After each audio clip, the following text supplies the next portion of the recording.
A smoke signal? Thoughts, Yugiri? In former times, such signals were used to announce the coming of an emissary of peace. In Doma, at least. But could that truly be their intent?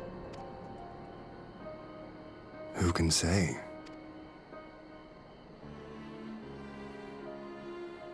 Whatever they want, we cannot simply blast them out of the sky. Not when they were so gracious as to honor one of our cherished traditions. I would not have it said that we Domans want for propriety. Then I shall go and reconnoiter. Nay, that won't be necessary. We will meet them openly. I would welcome this student of Doman history in person, whomsoever he or she may be. As you wish, my lord. I shall arrange for a signal of our own to be fired in answer.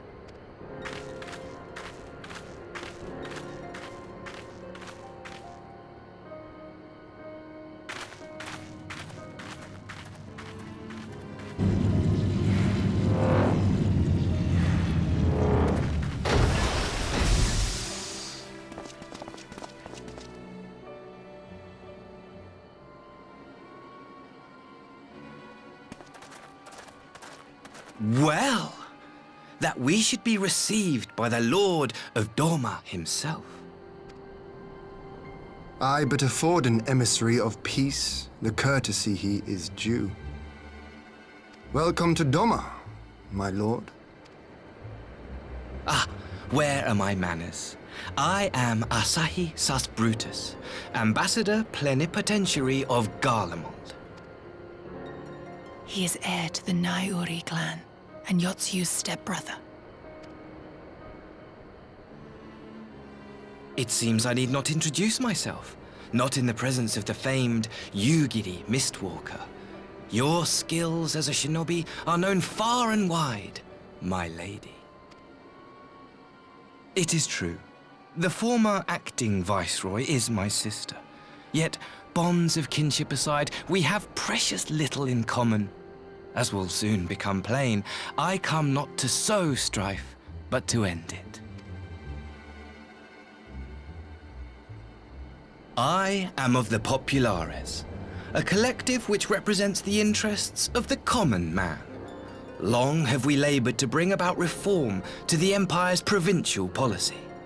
Happily for us, our master acknowledges the need for change.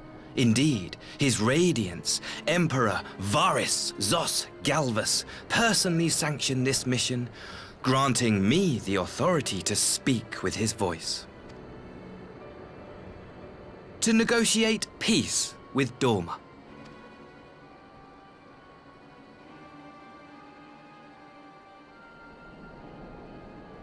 Well then, we have much to discuss. Will you accompany me to my hall?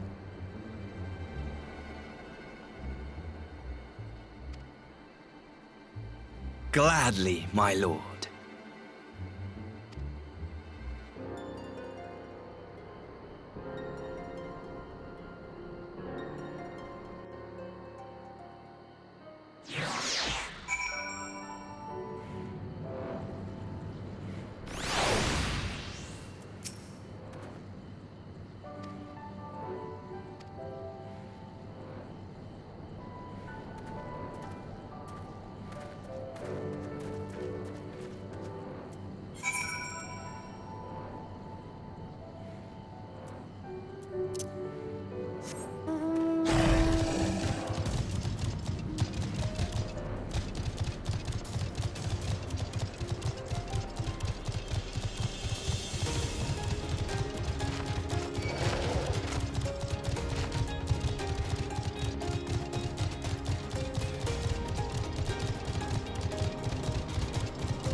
On behalf of my delegation, I offer you my humblest thanks. Never did I imagine that I would meet the gallant and noble Lord of Dorma himself, nor be welcomed into his magnificent hall. You'll forgive me if we forgo the pleasantries. You say you are come to negotiate peace. Unless I am mistaken, such negotiations are typically conducted between sovereign nations. I was not aware that the Emperor had recognized Dorma's sovereignty. His Radiance has yet to do so, that much is true. Know, however, that he has expressed willingness to cede Dorma to her ancestral masters and treat with her as a friend.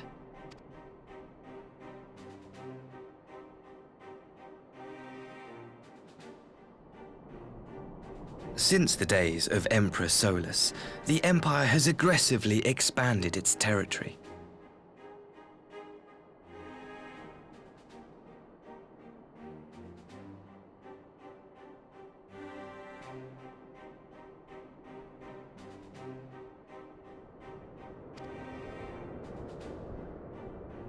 While you may not agree with our founding father's policy of expansion, I believe there is room for discussion on the matter of his lifelong goal, to rid the world of icons.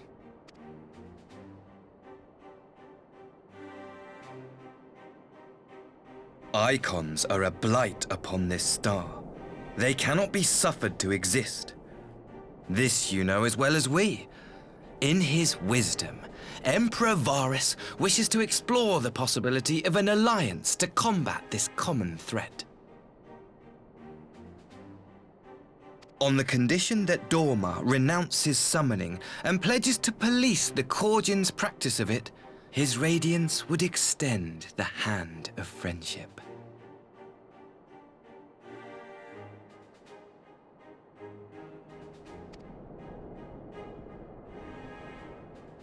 Doma has never shown any appetite for summoning. And it should go without saying that we will address any threat to our people, icon or otherwise.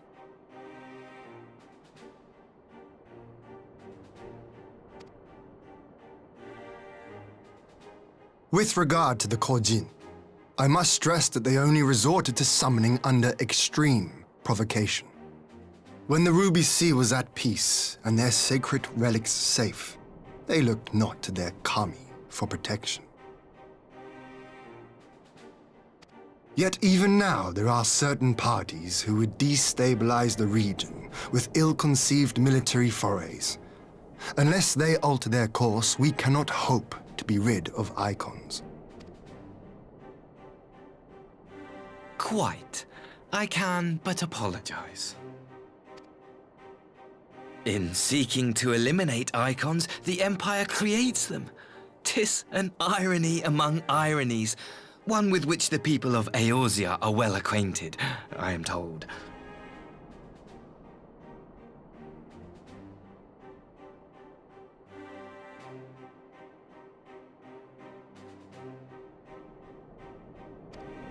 Indeed, many summonings are the result of persecution, the weak being driven to call upon the divine for deliverance from the strong. So it was in Alamigo, the bitter fruit of Garlean oppression. A tragic state of affairs. If we are to put an end to summoning once and for all, it shall not be through might, but harmony. Yet we continue to repeat our mistakes, oblivious to the lessons of history. My comrades and I would change all that. We, Populares, have campaigned long and hard for a shift in imperial policy. And at last, the Emperor has seen fit to lend us an ear. Alas, there is a faction within Garlemald that would obstruct our every attempt at reform. A collection of pure-blooded Garleans who seek to consolidate their own supremacy. The Optimates. Lest you wonder, theirs was the hand that loosed our forces on the Confederacy. 'Twas a regrettable incident, one that flies in the face of everything we believe. And I swear to do all in my power to prevent a reoccurrence. That would be most welcome. But if I may speak plain, if the Empire itself is not of one mind, how can we be certain that any peace we negotiate will be honored? I cannot blame you for doubting us. Indeed, I should find it strange if you did not. And so, in the name of building trust, I would like to make a proposal. A prisoner exchange.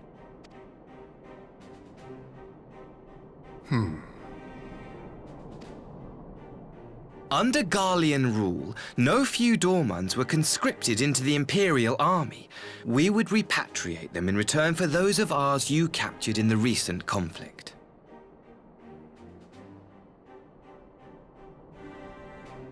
Naturally, any exchange would include the acting Viceroy. Yotsu? What makes you think we have her?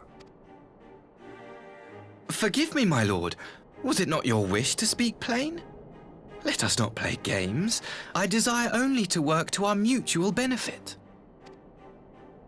The Optimates tried and failed to take my sister by force. I would succeed by peaceable means, thereby strengthening my party's hand. 'Twould be a lie to say I would not also be glad of my sister's safe return. A fellow plain speaker. How refreshing. Very well. Your proposal has merit, but I will need time to consider it. Of course, my lord. May we remain in Dorma until you have come to a decision?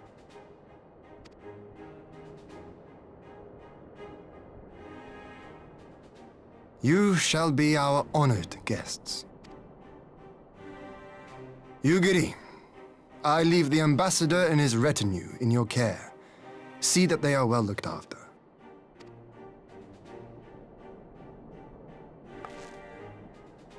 You have our gratitude, Lord Hien. We shall look forward to your answer.